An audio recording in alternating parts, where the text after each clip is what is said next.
Good morning, my friends, and welcome to the 10-Minute Book Talk, where three best-selling authors talk all things bookish with you for 10 short and sweet minutes every week.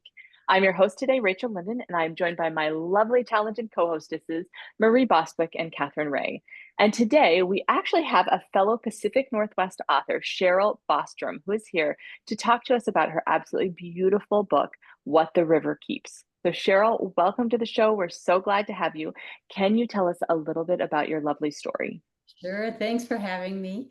This is the story of a reclusive fisheries biologist who is working Pacific Northwest rivers, and she thinks she's losing her mind. She's brilliant, she's highly accomplished and well regarded in her profession, but she can't trust her memories. And she has been living a lie that is part of a generational stronghold that she doesn't realize the impact of until she returns to the Elwha River on Washington's Olympic Peninsula to help restore this river as two-century-old dams come down.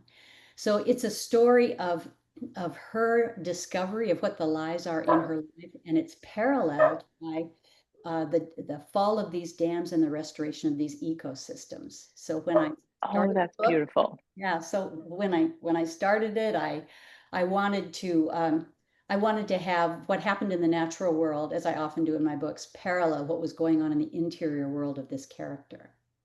Love that Love language. that. Yeah. Love that. So, and that you brings me very much to what I wanted to talk to you about. So the natural world is really almost a character in this book. So I'd love for you to tell us a little more about how, that influences and informs the story, but also like what's your connection to all of that and how did you help bring that to life?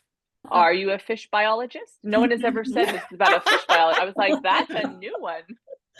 No, but I am a naturalist, which means that I'm a keen observer of the natural world, experientially rather than scientifically. And um, the story, all of my books are set in the Pacific Northwest, and they are all deeply interactive with the natural world, where it really is a character, like a character in the story, illustrating what's going on in the internal lives of my characters. And I was raised about 7 miles from this valley, which had two dams put on a river that's largely in the Olympic National Park, and none of them had fish ladders. And these tremendous, magnificent fish runs were destroyed. The ecosystem and the tribe that depended on this river were profoundly impacted. And yet growing up there, it just was what was. There were these two great reservoirs, and the peninsula benefited from these dams hydroelectrically. But the experience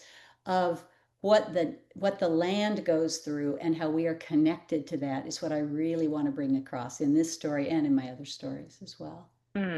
Love that. Well, there's this theme really also as those dams come down of restoration. And it sounds like that's the theme in many ways your character is going through, maybe understanding her past. How discuss a little bit about those themes because they sound like, incredibly applicable to our own lives, but also very powerful. You got it. Because this story is a redemption story. Mhm. And watching this river heal as its natural condition is restored to it, as truth is Mm. revealed about how this river is supposed to function.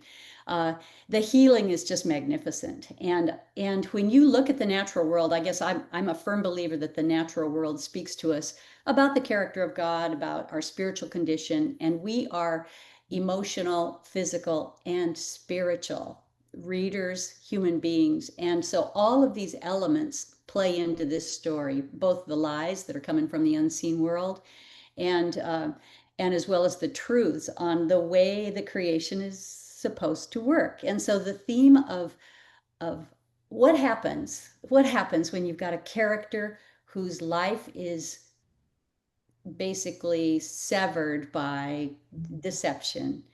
What does that healing look like? And the picture of the Mm. healing of this river is really what happens in my protagonist. And I just love this story. I I can love that. still, That's I can beautiful. still, I can still read the ending of it And yeah, I know I wrote it, but I can still read it and weep every time because the heat Oh. found and it's just beautiful. It's a love story too. There's a character in there who's experienced his own deep tragedy, but it has shaped him from being kind of an all that guy who thinks he's he's got the world by the tail to really being able to recognize how pain makes a person beautiful as they grow through it and as they are restored from it. And it's a pretty neat relationship. Oh, I love that. Love That's that. wonderful. Well, you were mentioning that this is a story with kind of faith underpinnings, spiritual underpinnings, and it's a story that I think can be enjoyed by anybody who has any kind of faith bent or enjoys the natural world and the spiritual aspects of the natural world, which is lovely. But I am curious, what is it that you hope readers take away from this very layered, powerful story? I think I would love it if readers recognize that creation is created to heal. The natural world is created to heal, and we are too, Mm, as part of the natural world.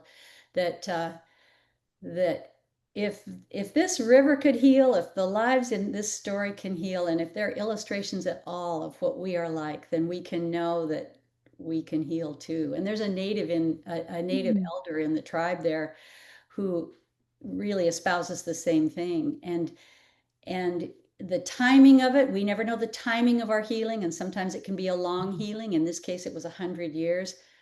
But as he says, mm, we're just about there, and not to give up on the notion that anything can heal. mm. Oh, It's I love that. Very That's beautiful. hopeful beautiful. ending. Yeah. Message Oh, for us all. beautiful. Yeah, exactly. Very timely. Well, Yeah. thank you, Cheryl. Thank you for sharing your lovely story. We have one more question that we ask all the authors on the 10-minute book talk, and that is, what is bringing you joy today? I think what's bringing me joy is, first off, just that I got to meet you, friends of a friend of mine, and that it is in the Pacific Northwest right before the gray strikes us, coming into October, November. It's just this breathtaking day. And so go outside. Mm, Well, wherever you are, go outside and just celebrate. Good I advice. love that so much. Could you hold up your beautiful book for us again? So, folks, if you enjoy thoughtful, deep, contemplative, spiritually laced books, particularly ones that really focus on interpersonal healing and the natural world, then What the River Keeps is going to be the one for you by Cheryl Grey Bostrom. So, pick it up today, pick it up for a friend. I think it's a really timely story for where we are in our lives and a perfect story for fall. So, Cheryl, thank you so much for being with us. And folks who are listening and watching, thanks so much for being with us, and join us next week for more 10-minute book talk fun. We'll see you next week. Thanks for having me. Bye. Nice.